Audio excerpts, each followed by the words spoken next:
Austin, it was such a pleasure to have you today. Thank you Thanks, so Dean much Malcolm. for joining us. Joy to be with you. Yeah. You were born in Texas, and on your mom's side, you're Scottish and English, and on your dad's side, you're Mexican American. I wonder if you can talk about what it was like to grow up in a setting like that. Sure. So growing up in Texas, Rios is kind of like Smith, and so I kind of just assumed that It's like young. Yeah, really, right? It was very, and back in the day, that was the days in which you went through the phone book and you could actually see everyone, right? I mean, that's dating myself a little bit, but that was a fun exercise in Texas. But my father's parents were in the Air Force, and so his existence was moving to every single state. He was actually born in Japan, and so it was really important for my mom's family is from northern Louisiana, and it was really important for both of my parents to have equal value in terms of the cultural kind of mix that was our family, our nuclear family. And so I spent a lot of time going, and my grandparents retired to San Antonio where the majority of their brothers and sisters were.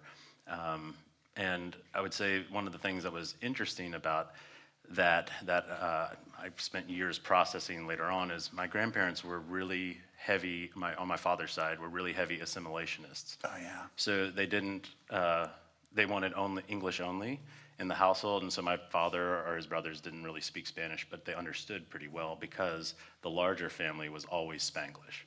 Yeah. And in some ways, you can chart other families who kind of make decisions like that, and there were some benefits that came from that. I mean, I was an English major at Davidson because, you just take it for granted. Right. You just do what sounds right, and that's the grammatical But there was thing. a lot of cultural history that was kind of cut off, including their own knowledge. Luckily, was able to speak with them before they died in Spanish, and that really was a healing kind of moment. But I remember Thanksgiving Day gathering in San Antonio with my father and his brothers and our families, which is relatively smaller, and kind of going through what I would say is a typical American Thanksgiving experience. And then on Friday, instead of, this is pre-Black Friday kind of push for shopping extravaganza, we used to gather the whole family together, which was much bigger. And so all my cousins and aunts and uncles, and that was such a joyful experience. We would sit around the table and play different games, and talk about what we were going to do. The adults would always talk about the fun things that they were going to do with the kids in Spanish. And so I learned that if I wanted to follow along for the fun stuff, I had to learn Spanish. So I took it upon. I'm an only child, and so I took it upon myself as an important generational thing to at least learn Spanish as a second language, even if it wasn't my first. So what was that like, studying Spanish? And did you start doing it when you're in middle school or when you're in college, or when did you start taking Spanish seriously? That's a good question. Well, I would say I've got tapes. My mom, cassette tapes that my mom, she recorded, and I heard her teaching me Spanish. And so one of the things that I most value about that now is that here's my mother whose family is now bigger because of marriage, right, culturally. Yeah. And she chose, even in her broken Spanish, to try to make sure that I was learning Spanish as a way of validating the two sides of our family. It was really a beautiful sacrificial gift. So I knew that Spanish was important even beyond just, hey, we're going to go get ice cream or we're going to go to Six Flags. But I would say in high school, I took classes, of course, like, second high school language classes, yeah. And we took a trip. My Spanish teacher offered a trip to go to Spain. I was in Wisconsin at the time. That's where I went to high school. And my Spanish teacher said, yeah, we're taking a trip to Spain. And so we went around to different parts of Spain. And that was the first time I realized what a value it would be to speak Spanish and not just be able to kind of follow along in the books for that kind of learning. So I kind of made a commitment to myself at that point that if I got a chance to study abroad, I would study abroad in a Spanish-speaking country, ideally Spain. I did. Yeah. And I wanted to make sure I would push myself through those baby steps that you have to take to learn a language and mess up. And my Spanish, like, grammatically, there are things that, I don't sound like an educated, person, right? But that's not really what matters. That's who your daughter told me that. Yeah, I'm sure she did. I'm sure she did. Well, it's even worse. It's even worse in Italian. Yeah, her Italian compared to mine, the gap is like this. So. Yeah, Amelia's basically living in Mexico. She's been there for a month and a half. Our daughter, and the purpose is to really have Spanish completely dialed in. And I wonder if there's certain, like she says, there's almost kind of like a personality tendency she has in Spanish and personality tendency she has in English. And Totally I wonder true. if you'd experienced anything like Absolutely, that. 100%. It's weird, because some of it has to do with confidence level, right? If you speak in your dominant language, you're not processing anything. You're not like trying to translate on the go. And in at least early stages of most second and third languages, you're trying to imagine what it is like in your dominant language. Right. But there's a point in which you get past that, in which it just starts to flow. But yeah, I definitely have different personalities. In languages, and I come across differently, which is why that time to speak with my grandparents before they died was so important, because I saw them in a way in which I had never seen them before. Yeah, right. Again, military assimilation. My grandfather was a major in the Air Force, and I think he got passed over. He believed he was passed over multiple times just because of his last name and his cultural heritage. And it was awesome to hear them talk about, what that time in the Pacific was like when my dad was born, and just experience a different part of their personalities. Yeah, for sure. sure. I have that too, for sure. Yeah, I love that. Do you have any advice for people who are like learning new languages? Like what worked for you in terms? Because I can imagine going to Rome. That must have been a revolution, and you were fully mature adult when you undertook that. I think the most important thing is to remember that communication is way beyond words, and that if you want to connect with someone else, there's a way in which you can kind of orient your heart towards that person that will allow that to happen regardless of your facility with language. And I would also say you can't be afraid to sound like a baby. Yeah, right. That's the thing that most adults have the hardest time with, is that you forget that when we learned to speak whatever our dominant language was, it was in little bits at a time. It was, baby talk and stuff. And that's what you have in your second language. But most people don't want to, they feel ashamed, or they feel like that's not going to be reflective of who they are. And you just kind of have to go through that stage and be willing to be corrected and to make mistakes. And if you do that, then you can kind of come out on the other side and eventually get better. I think that's one of the things I really appreciate about you so far. Just, we've been friends for such a short time, but there is like a unself-consciousness that you have, and a kind of a boldness and a lack of fear and a kind of an openness to make mistakes when you're speaking and doing the liturgy, and there's hundreds, maybe even 1,000 people in the room. You're still bold enough to not, let that rattle you, and to just like be yourself, which is a little bit more of a baby in those other languages. Totally. Yeah, it's important. Beginner's mind, right? That's one of the things that's really important to remember. I actually think that Jesus' whole statement about you have to be like a child to enter the kingdom of heaven is tied in with this a little bit. Yeah, for sure. You and I had a chance to talk about sports things. I wonder if you can talk about a memory that you remember of sports, and then just like how you think athletics, having been a part of that, has had an ongoing positive effect on how you do things today. Beginner mind was a great part of that too. So my primary sport, I ran cross country, I played basketball, but baseball was my real kind of passion sport. And one of the things I loved most about baseball was the fact that, while I could practice batting in the cages and alone, and I worked for an indoor batting cage in Wisconsin to kind of improve my game, you can't play baseball alone. It requires a team. And so therefore, if you're going to be able to be successful as a team, you have to make sure you have proper team dynamics and make sure that everyone's pulling in the same direction and using their best skills to make the whole better. And I remember I was captain of our baseball team, and one of the things that I would do in the dugout before after we'd warm up and everything, before the game started and the first pitch was thrown, I would read these little quotes from as a Golden State Warriors fan, it's hard to say this, but Pat Riley's book, Oh, yeah. The Winner Within, and it had in the margins little quotes that were inspirational to him and that he was sharing. And so I would read some of those quotes each time before the game as a way of just saying, remember that we're bigger, and this unit of a team is bigger than our individual gifts. And at the same time, each of us have to individually do what we are called to do to make this team work. And we had pretty good success. We punched above our weight, I would say, during that time. In fact, some of the best memories were just seeing us kind of beat teams that were much talent-wise better than us because we had that cohesion.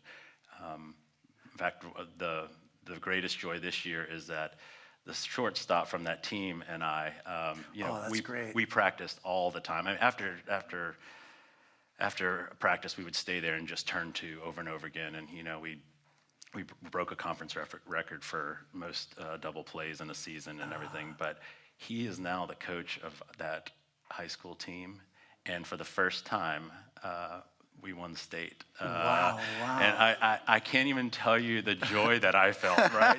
Because here's Bobby and I, we went through the highs and lows of almost being there, but just kind of getting thwarted by the eventual state champion every time. And so you also have to learn how to lose, right? You have to learn what it means to not reach your goal and still realize that team dynamic that's what endures, right? And so celebrating with him that win this year, I saw all of our teammates just come out because we were just so happy for him and so happy for the team. The program, exactly. That was a validation that the kind of teamwork that we had done was really worthwhile. Yeah, it's funny, as you were talking, so many memories. Every time I talk to you in these kinds of settings, it just brings up so many memories of, I'd forgotten, I was the team captain for the rugby team. And one of the hardest things for me was working with guys who just didn't have the skills. But as the captain, I needed to bring them along, especially because if they did the wrong thing, they just get flattened. That's right. So how did you help people who were, kind of, as team captain with your baseball teammates? Well, we had I would say most of the folks on our team had a pretty semi-equal skills. Some were better than others, of course, as it goes, but it really was more about the dynamic of, do you include this person as a constituent member of the team regardless of their skill set? Yeah. Or is there a smaller subset of, this is the real team, and then everyone else is just kind of playing along? And so a lot of that work was about saying, okay, so right fielder, you are just as important as shortstop. You're just as important as, there's no role on that team that is more important than others, because if you don't function as a unit, you don't function. And so I feel like a lot of that work was, we practiced really hard. We worked on skill sets and situations. In fact, one of my memories was practicing in April and there being snow coming down in Wisconsin. Gosh, of course. Never would have seen this in Texas and Louisiana. Oh my gosh. But I couldn't figure out what was a ball and what was a flake. Right, completely. That's how you got hit in the head. Right, exactly. So, but I would say bringing those people along so that they understood their value and really claimed it was important. And so it was, it's subtle, but there was a lot of emotional work that was necessary to get to that stage. Yeah, Heidi's teaches at USF Law School, my wife, and she says that the athletes are able to take coaching better. So criticism. So you have like English majors who are in there and they're like writing beautiful prose, but will not be corrected. No, this is so much more. But those athletes, they're used to saying, hey, if you lift your left arm up, you're going to have more leverage, and then you're going to be able to hit the ball faster or whatever. Yeah.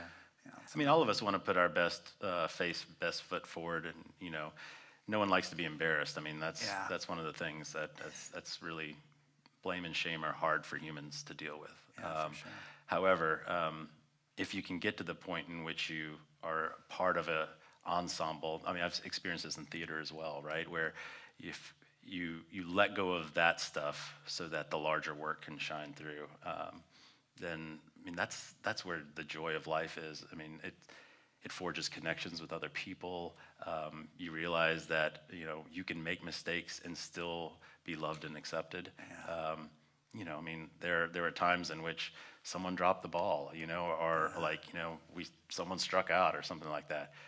They didn't stop being a member of the team. Yeah. And in fact, it was more important than ever to reassure them that they were, and that, we're going to do it next time. Yeah. And that was a better way of going, as opposed to berating them and making them feel horrible, and then kind of keeping their skills down.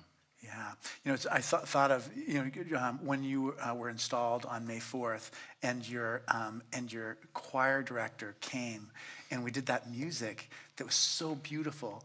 I wonder if you can talk a little bit about just your experience in music and in singing and choir, and what you've learned and how that affects you, your experience of like the liturgy and worship. Sure. Well, I mean, I've been a music lover my whole life. Again, thanks, Mom. Singing to me, and my dad is the same way. My dad, actually, we used to host bands that would come into the town of Monroe, Louisiana, and so I was really close to music earlier on, and at least in the kind of rock and roll sense. But growing up in the church, I've gained a great appreciation, obviously, for our hymns, and also our way of singing in ensemble. I mean, again, choir is not too different from a baseball team, from a rugby team. Even if the activity is different, that cohesion is very much essential to be able to do your best. Yeah. And I love the fact that, I mean, I pursued in high school and then also in college a lot of theater, and musical theater particularly was something that I loved. So I've got to play some really cool roles, got to work with some really amazing people, and thought that was what I was going to do for a long time.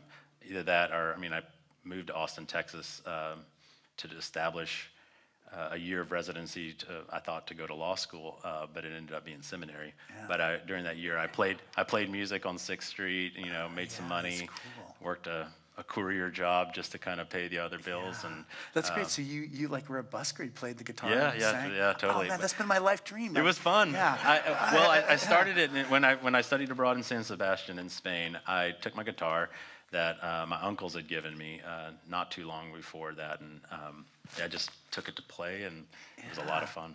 Yeah, we do it for like Salvation Army bell ringing. I bring the ukulele. We sing Hawaiian songs. Yeah. I'll tell you what. The kids were like this tall. If you're out on the street playing, and you really kind of experience what it's like to have people walk by and sometimes pay attention, sometimes not, you get to a place in which you find out how much you actually love music. Because, like, is it about the response from people, or is it about the music? Right.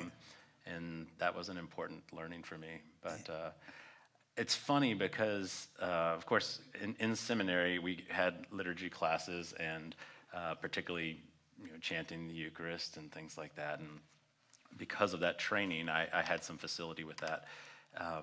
And I've thought over the years how interesting it is that I thought I was being trained up for one direction, but it turns out that training is being used in this particular you are way, a professional musician now. So here's what happened. So you're getting up, like we hadn't ever heard you do anything yet.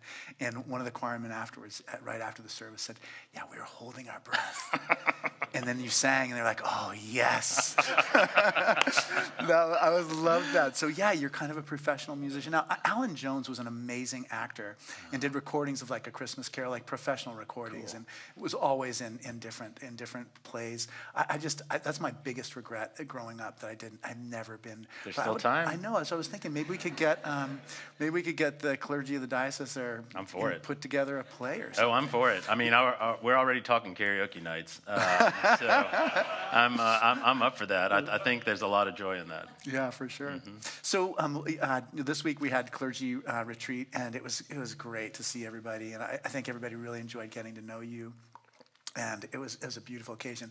But in passing, one time you mentioned that that Karate Kid was a movie that you'd seen when you were a kid. I wonder what other books and movies you saw as a child that kind of are still with you, that you still kind of go back to. Well, I mean, I have a lot of the kind of English literature classics that were part of yeah. my life growing up, you know. I mean, I remember reading Treasure Island and, you know, all of, you know, living in those worlds, right? Yeah. And of course, the Never-Ending Story came out when I was relatively young. Right. And so that idea that books could hold these vast worlds was really important to me, and I loved books. But I think what's worth sharing here that kind of altered my life in a way that was maybe not as obvious is I went to church one Sunday, and one of the older kids for me, I mean for my parents, I mean he was probably a teenager, and I was like probably 5 or 6 or something like that, had a whole group of books that he was going to give away. And so he said, if you want these, you can have them. And of course, I leapt upon it because I thought that would be really exciting. They were Choose Your Own Adventures. Oh, wow. And so, like, he gave me like 80 Choose Your Own my Adventures. gosh. Like to this day, like one of the things I'm going to do is like I'm going to go look at the ones that I don't have and see if I can find them. Like, Yeah, right, And just exactly. because it turns out that idea that your decisions matter was really formative to me. You know, of course, like I tried to figure out ways to, you know, get to the best ending as often as I could. But what I've gone back and read those as an adult and just enjoyed kind of seeing where the choices lead, regardless and for those of whether people it's who the like best. are slightly older than us, because I think if you're 10 years older than us, Yeah. you may not. So they're a book, and you read the page and it says you go to the mountains. If you want to go to the mountains, you go to page 20. If you want to go to the river, you go to page 24. And so each different time you go through, it's a different path you choose through the book. Yeah. That's fascinating. 80 of them. 80 of them. Yeah, it's so much fun. And so, like, you know, when Asia was, my daughter was, you know, just born, that was one of the things that we would read together.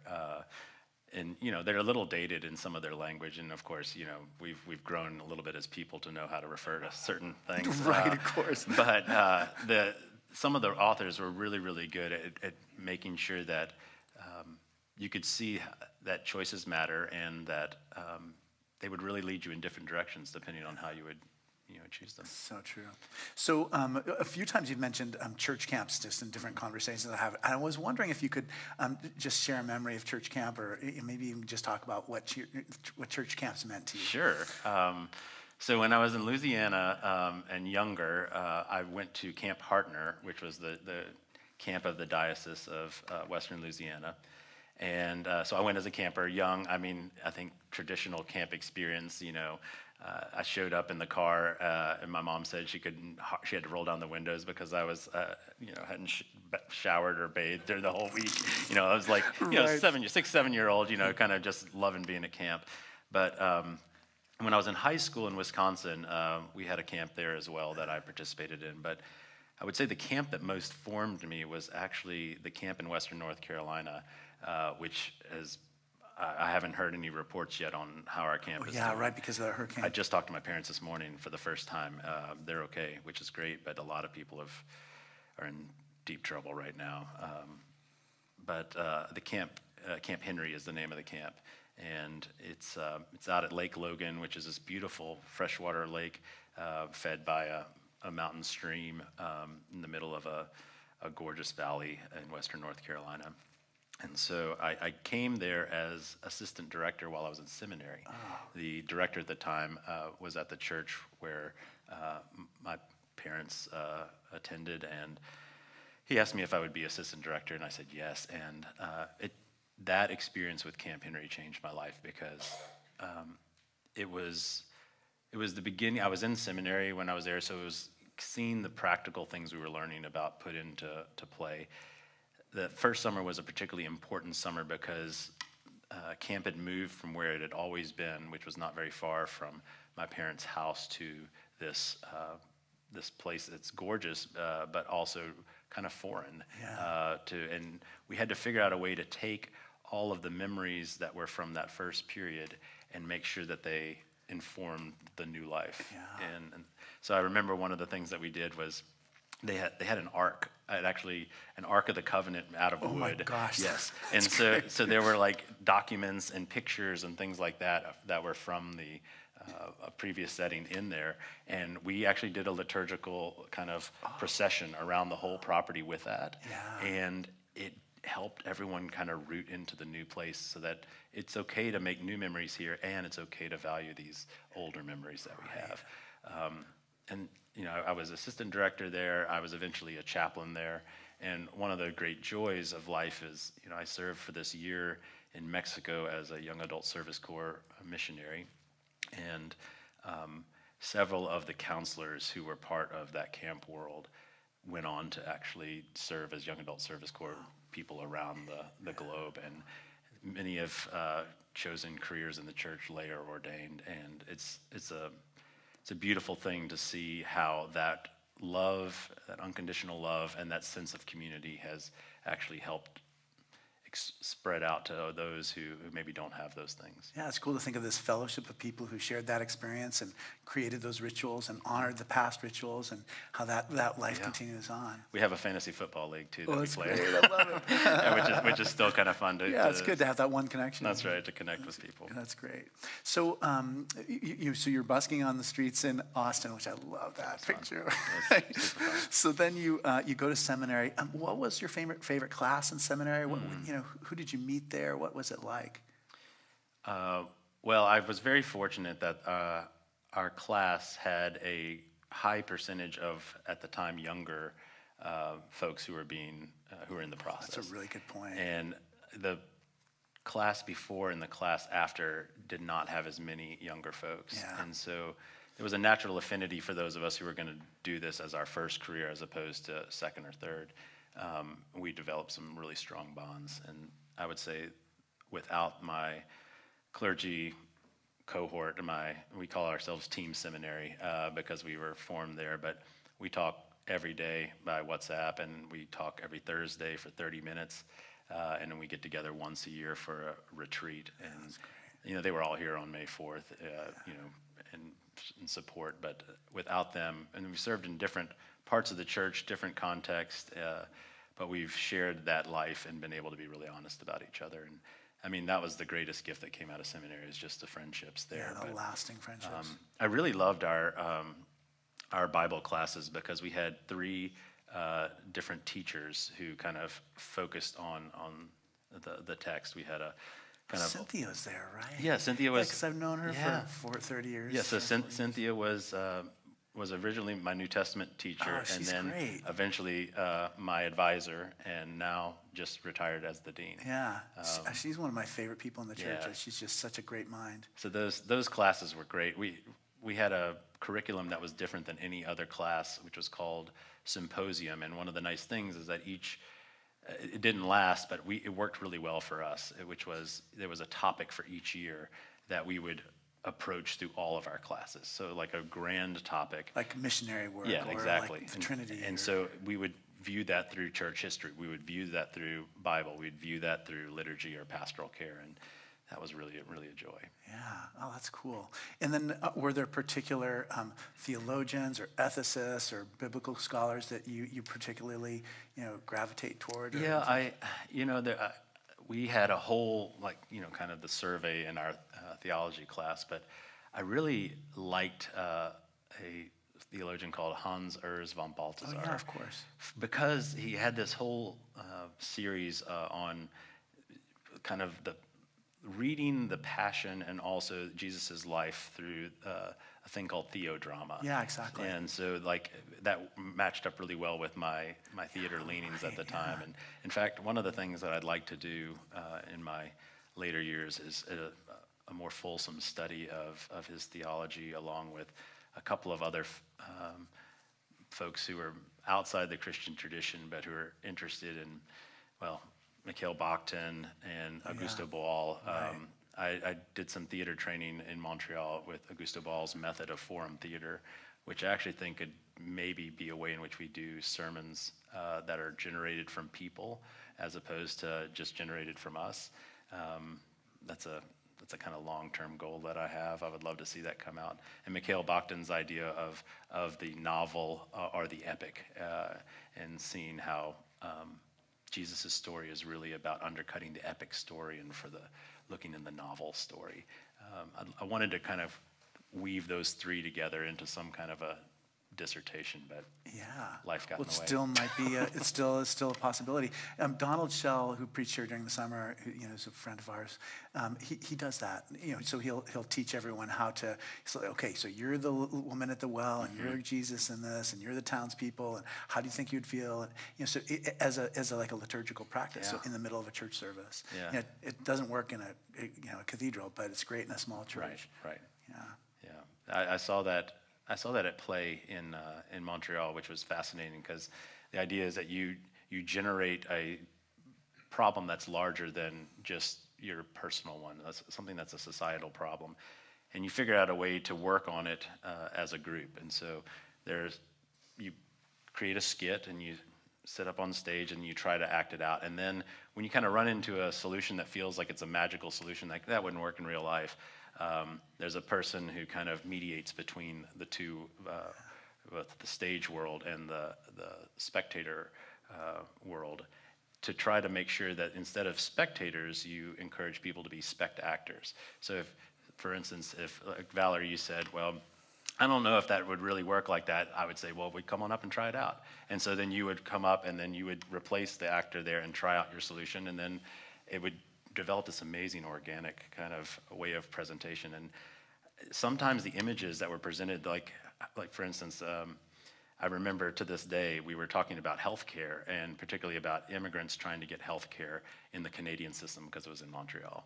And there was a woman who was seated behind an imaginary box, in a booth, and she was like, "Sir, would you please speak into the microphone?" Right there. And so the guy would come up and he would go, "Yes, I'm trying to get healthcare like this." And then she's like, "Sir, could you please speak into it?" "Yes, I'm trying to get it." "Yes, sir, could you please?" And he's like, he contort himself down here, and like it really made you see like how much like you're asked to bend over backwards to try to access this care, and so then we were able to kind of workshop some ways around that. I found that fascinating because I think that the church needs to be about not only proclaiming our truth, but about helping people gain the energy, the courage to actually put faith into practice in the public square. And so that was one way in which I saw that possible. Yeah, like that dynamic, there's something, it's almost mystical or mysterious just about how we relate to each other, how we connect with one another,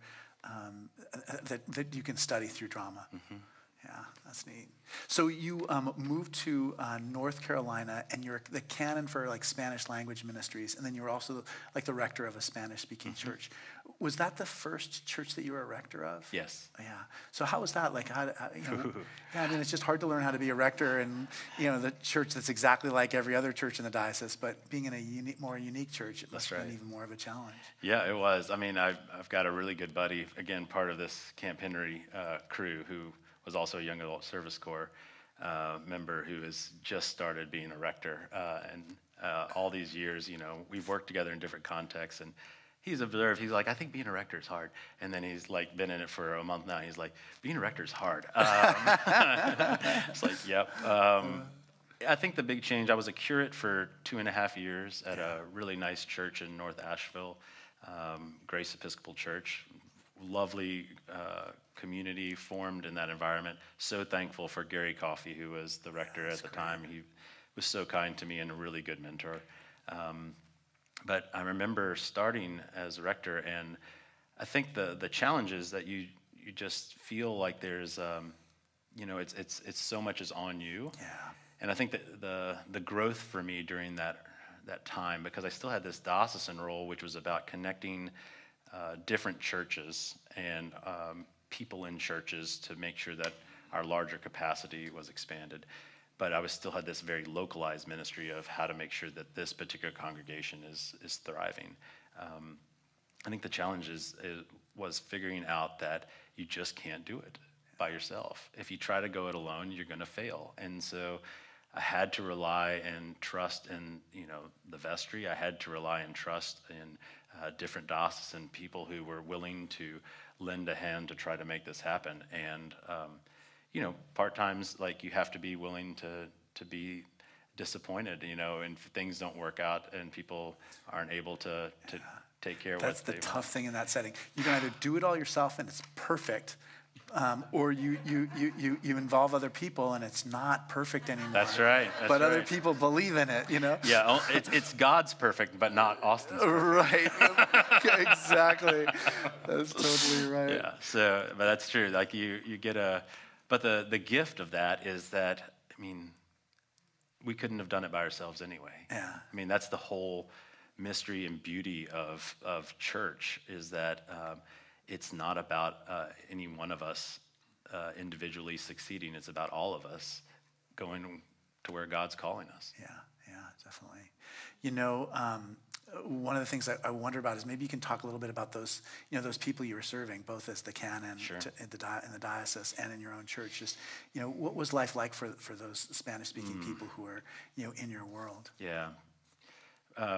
On the edge in most cases. I mean, I would say 90% of our community was undocumented.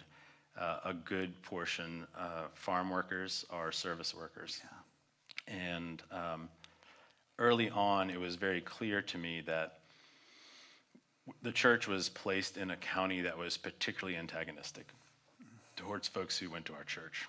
And so I felt that I was scared. As I said earlier, Spanish wasn't my first language. Yeah. And so I had studied in Spain. I had lived for a year in Mexico, so I had some facility with language that I didn't have when I was growing up. But I was really concerned about trying to do ministry in my second language. How was I going to be a priest who heard confessions? How was I going to be a priest who could really offer good counsel? Yeah. And what I learned was that by rooting myself in the Bible and being able to take our lectionary readings and put them into conversation each Sunday, that was enough. That I felt supported by God, even when I wasn't able to speak better than a baby, because it wasn't about that. It was about actually the fact that we're accompanying each other through some really difficult stuff. And I mean, one of the hardest things that we had to deal with was our senior warden got deported, which I remember how much we wrote an article at the time, said Carlos may be the first senior warden in the history of the Episcopal Church to be deported. Exactly. And that was a harrowing process, because he couldn't go back to Colombia because of the threat of his life, and yet he couldn't stay in the country. He had family in Canada, and we were able to get him there, which was really meaningful. He just died this last year, unfortunately, but he lived a really wonderful life with his family in Canada, and as a Canadian citizen, it was a really important thing. But yeah. That was hard. I mean, we had roadblocks placed in front of our church. Like, we were very fortunate. We had what most people in Spanish-speaking ministry don't have, which was 12 acres and a stone church, English-style church of our own. So we had an ability to gather. We had ability to use a space and to make sure that it felt appropriately shared. But that long road that drove up to the church, they set a roadblock out, the sheriff did. And one of our oldest members, 87 years old, got pulled over. And I remember I was just about to start the service, and I was in my chasuble and my alb and everything like that. And they said, Don Jose is out on 64. Like he just got stopped at the roadblock. So we walked down the road and went out there. And of course, I walked up. I can't imagine what a sight it must have been. But luckily was able to say, he's coming to worship right now, and we're just about to start. Yeah. And the deputy listened and let him go. But it was a hard time. There was a lot of collaboration with that sheriff with a program called 287G, which was a way of kind of having ICE hub and spokes, and that was the hub. Our town was the hub for a lot of spokes. And it was difficult to see how the pattern would be to hold people for 3 days, because ICE would pay for 3 days, but then they would be released at the fourth. So it was like maximizing the amount of income. Yeah, it was really tough stuff. That's tough. But what I learned was there were partners in the larger community who cared about our common humanity that we could work with, even if we couldn't have agreed on theology or all sorts of other things. that sense of common humanity, we were able to make common cause on that, and some beautiful, beautiful connections arose out of that to this day I still am thankful for, because it helped change the life of people. Yeah, exactly. I just think of Carlos and being able to help him in such a profound way. If the church can help people like that, I mean, it's such a profound witness. So we have a tradition here. We take questions from the audience. People write them on little cards. If we get too many, it's almost like a speed round where it's just like we go through them very quickly. But if you have questions, Rebecca will collect them. I wanted to ask you about St. Paul's. Were there times when you were at St. Paul's in Rome where you were in the news media, or that you had to deal with the news media? And then, what are some of just your memories of just working there with the refugee center? Yeah, we got interviewed sometimes by local news when it came to refugee issues, but most of our stories were for Episcopal News Service and things like that, folks who would come and want to talk about the refugee center. It was, being at St. Paul's was strange because it's this weird melange of parish rector, like that could be kind of generic rector, except that your next closest colleague is in Florence. Yeah. So in Asheville, where I was, before, you couldn't hardly throw a stone and not hit an Episcopalian or Episcopal priest. So I had a lot of colleagues that I was used to having support from and being able to reach out to. And it was a lot more kind of frontier-like, yet in the eternal city that is definitely not like the frontier anymore. Yeah. So it was a weird dynamic to wrestle with. But our refugee center was very important. And then we also got in the news for our restoration work on the building. Right, that's true, exactly. So, in fact, I was thinking about that today as, we're in Michaelmas here, like in all of the archangels, in the mosaics, the Edward Burne-Jones mosaics at St. Paul's and the apse, there are beautiful representations of all of these different angels. And, one of the things that happened after we were able to clean and restore those and relight those mosaics was you started to see aspects of that really identified them that were showing up from the tessera. Right, exactly. So like the moon or the sun, and like just amazing, like the lily, like these beautiful, beautiful symbols that were kind of hidden under dirt and grime. Yeah, I love that. Yeah, we have such beautiful art here, and even when you practice yoga, you just see the same images over and over again, and different things sink in at different times. It feels like the saints are talking to us almost. Yeah, absolutely. So, you were elected as the bishop in December. I'll just never forget seeing you. I thought you were in Rome when you were talking on the little video, but you were in New York City. It was like, oh my gosh, it's like 3 a.m. or something for you, some late hour. But what is the best piece of advice you've gotten as people have been kind of helping you, like, prepare to be a bishop? What's the best thing? What have kind of things that people have been saying about what you should attend to?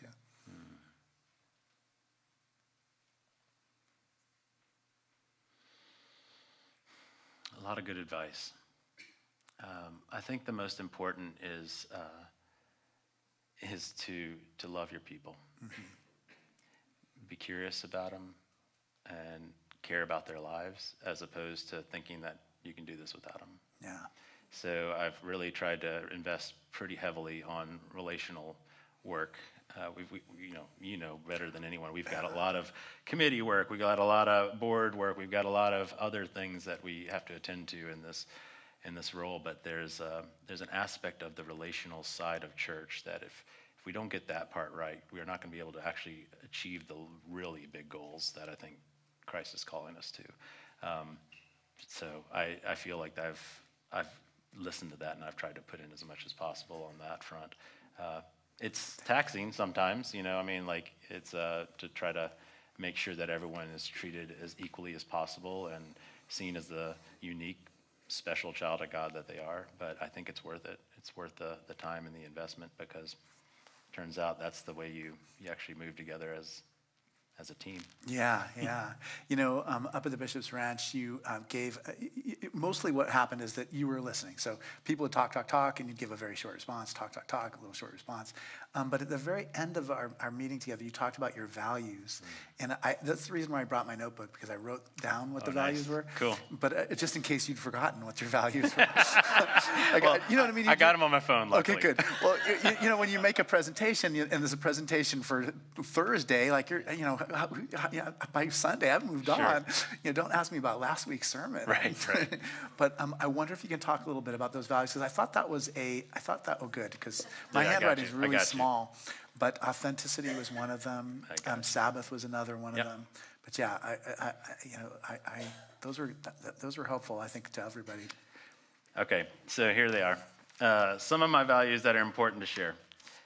A, playing church is no substitute for being church. I love our liturgy. I love our rituals. I think that they have great value for us. But ultimately, I believe that Last Judgment things, we're not judged on whether or not we sense the altar correctly. I think we're judged on whether or not we live this gospel out. And so I want to make sure that as bishop, that we really focus as much attention as possible on getting to that authentic place of worship, connection, of doing the kind of church that actually brings life, both to the outside world and to us. Okay, B, it isn't all about us. There's a balance between caring for our interior life as a diocese, a congregation, and as individuals, and being led by God into new relationships with a larger we that God is calling into being. Yeah, I like that one. Yeah. Because, I've seen that there's when you're hurt and you're traumatized, you have to focus on yourself, right? You have to attend to the things that only you can attend to. However, generally, to be able to move beyond that, you have to have people who are willing to walk with you. And that goes on into larger and larger spheres. And so there's this delicate dance between making sure that you're attending to the things that only you can attend to, that no one can do for you. I think that's the whole why you can't buy lamp oil, in that exactly, parable, right? Like you have to make sure that you're attending to your oil, and yet ultimately it's not just about that. It's about the we. Yeah. And it's not even about just this we, as important as this we is. It's about the people who are on the bus this morning. It's about the people who aren't going to come into our churches, people who are going to the ball game. It's like, how do you live in a way in which they're included in our we? Yeah. C, observing Sabbath is the only way to remind ourselves that this is God's work that we share and not our work to bear alone. That goes for lay people too. Because sometimes, we can get so involved and so engaged, but we have to figure out ways to make sure we take that breath and remember that this is about what God is doing with us and through us, not just what we're trying to lift alone. Yeah.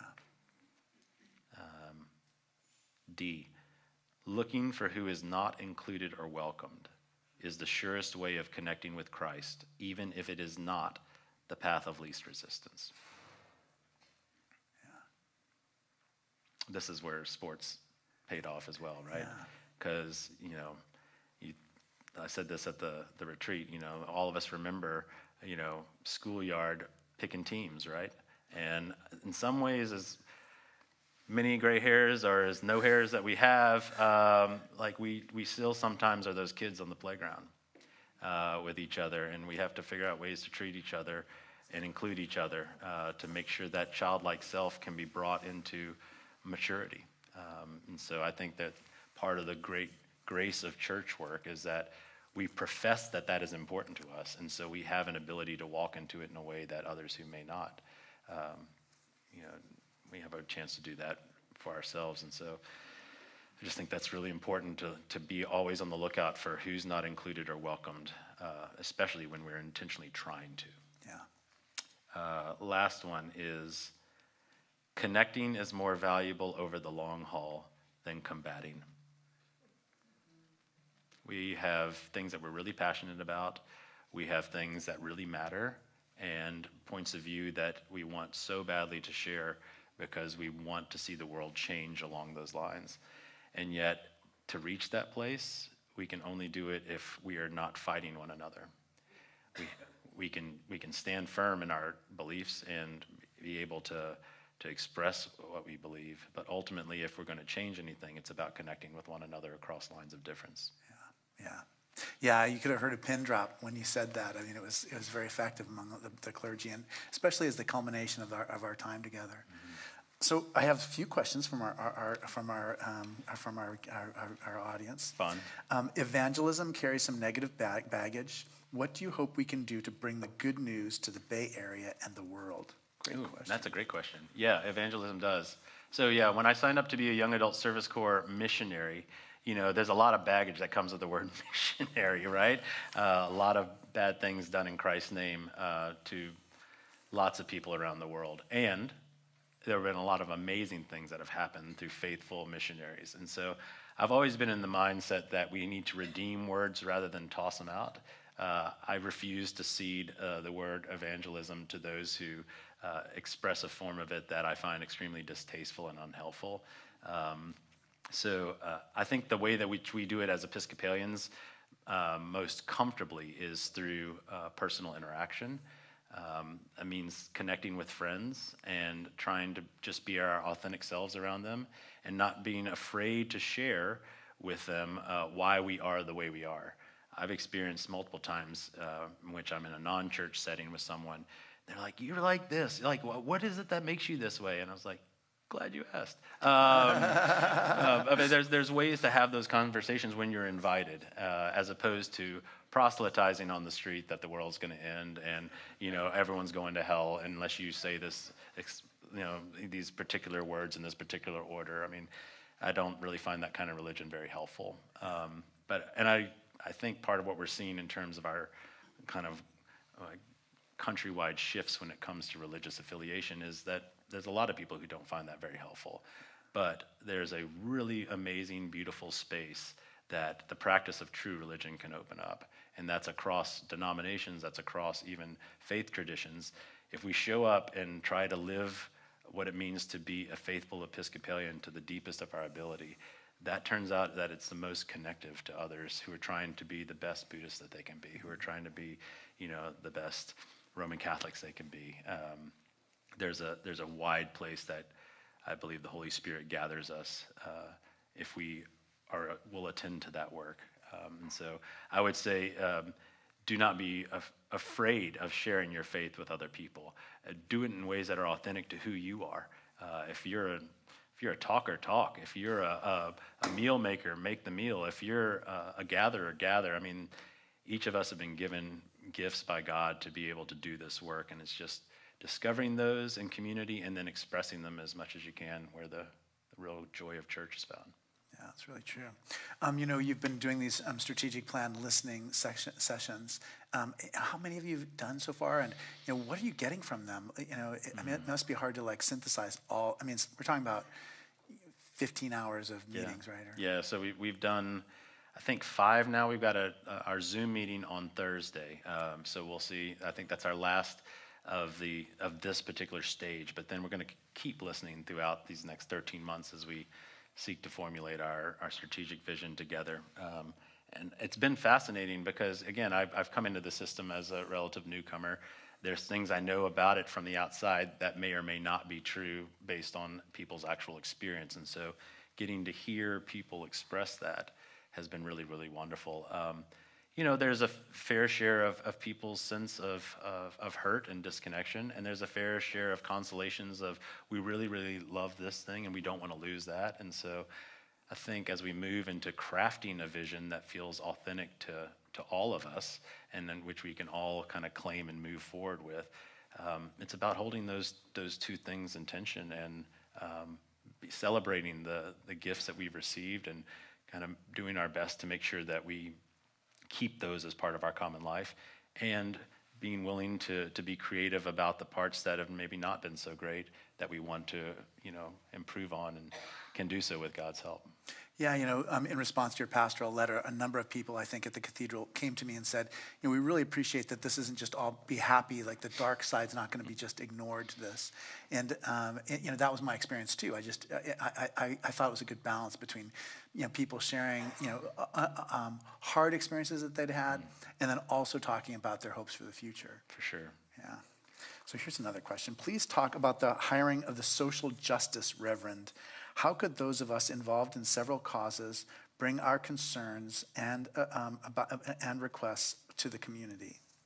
Are you talking about specifically about Canon Eric, who is with us right now? Are you talking about the potential? I would guess that it's about Canon. Okay. Eric. Well, he's right there. There he is. I'm very, very thankful that Eric was our first hire, and I was really, really excited to both draw on his expertise in this diocese and also expertise in the wide field of racial, social, and environmental justice. And so he's been a great addition to our team so far, not only as a good mentor and a friend, but as someone who can navigate the complex world of Bay Area politics and ways to get things done here. So I was thrilled that he said yes to joining our team, and I'm thankful to serve with him. Yeah, great. Here's another question. We're so glad you're here! Exclamation point. Oh, thanks. I'm glad to be here. Completely. What is your vision for the diocese, and how may we support you in your vision? So we're in the midst of this strategic visioning process, and that's going to take 13 more months to get to next year's convention, where we hope to present a pretty fully formed vision that feels authentic to us. What I have said to people at the listening sessions, and what I will say to you, is that I have ideas about where God's calling us, but they're pretty broad, and intentionally so, because I want to make sure that this visioning process is authentic and not just me saying, I have a vision and I'm really just trying to get all of y'all to get on board with my vision. And so I'm going to use I'm going to put some things in place that look like I'm asking for your input, but I don't really mean it. I didn't want anything like that. I wanted it to actually be authentic and real. And so the one thing I've said to everyone is that as long as it leads us to be more connected and effective in our work that we're called to in Christ, that's what I want. That's just the real thing. I want to live real church. As I get older, I realize none of us know how many years that we have, and I just don't want to waste any more time not doing real church, because I believe in what that kind of church can do to change the world for good. I really do.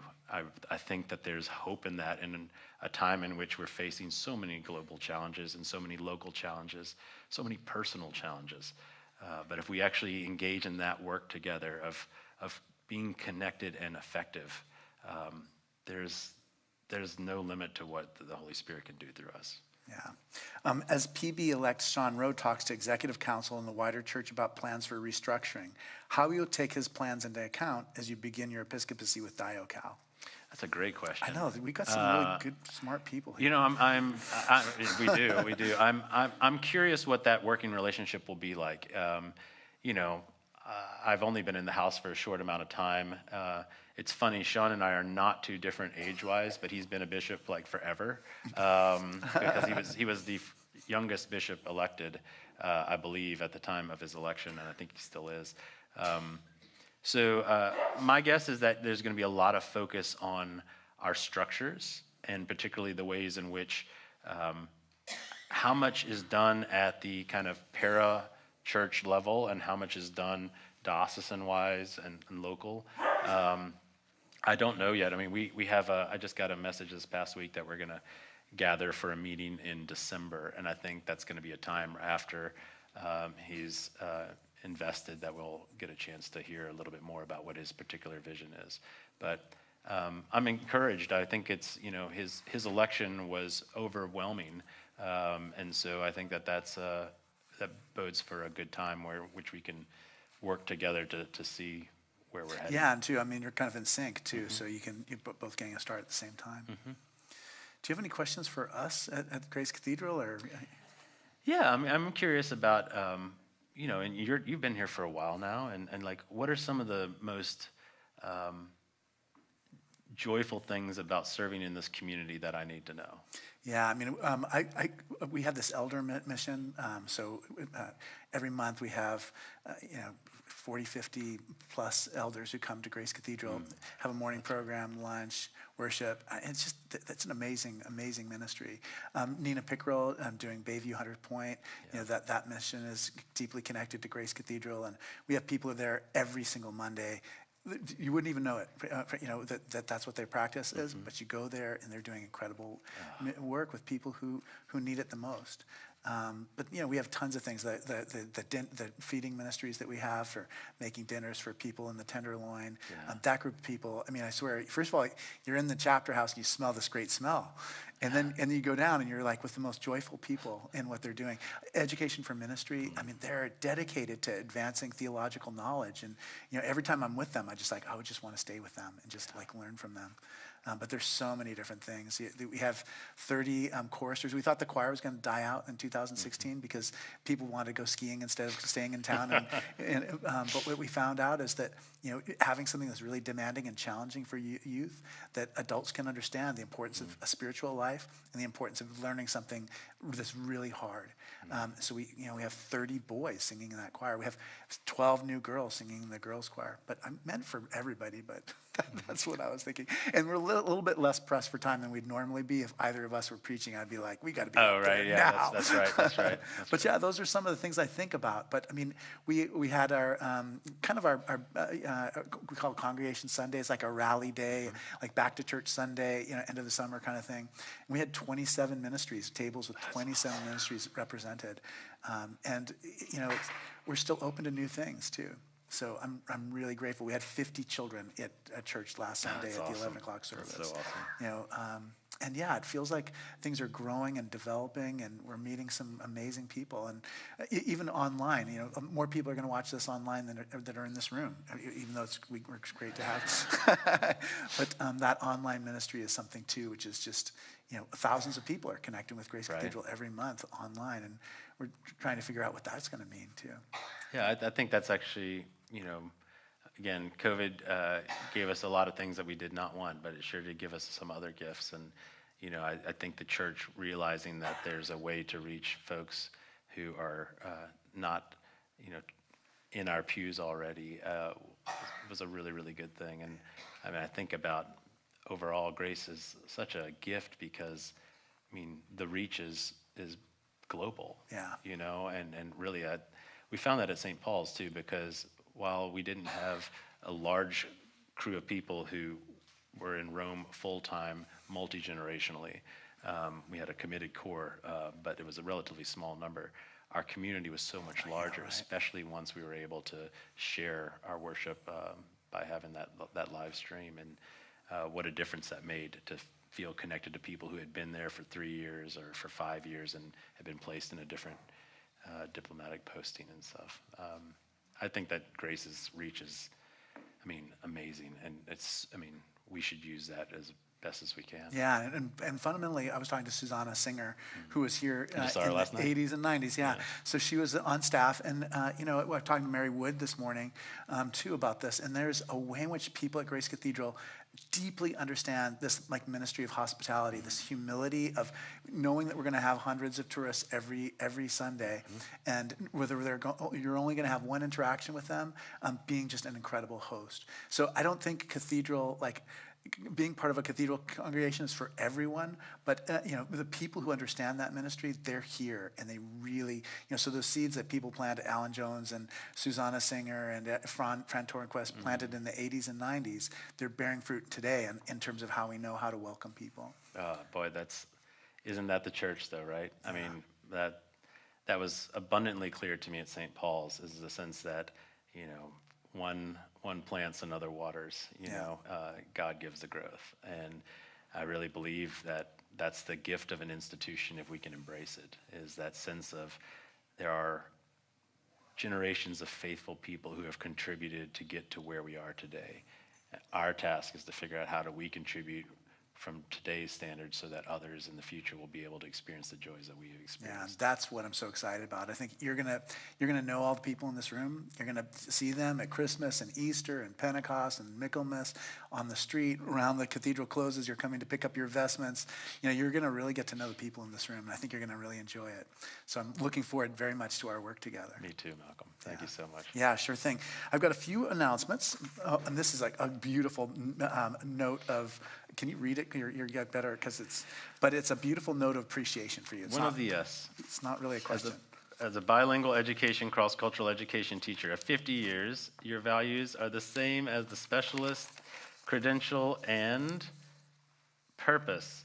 Muchísimas gracias para servir. Yeah, so a little note of appreciation. Thank you. Please join me next week when my guest will be Michael Mechanic. We'll be talking about his new book, Jackpot, How the Super Rich Really Live and How Their Wealth Harms Us All. I recommend this conversation. It's very timely for us. You're always welcome to join us upstairs for Choral Eucharist at 11. Today we're celebrating Michaelmas and the seating of the Venerable Miguel Bustos as Archdeacon. We rely on your support for the forum. Gifts of any size make a difference. There are many ways to give, including texting the word THINK, T-H-I-N-K, to 76278. So THINK, T-H-I-N-K, to 76278. And we're so blessed to have you, Austin. Thank you so much for a great conversation. I know we'll all be thinking about these things as we go through this next week. Thank you, Dean Malcolm. I appreciate it. Yeah.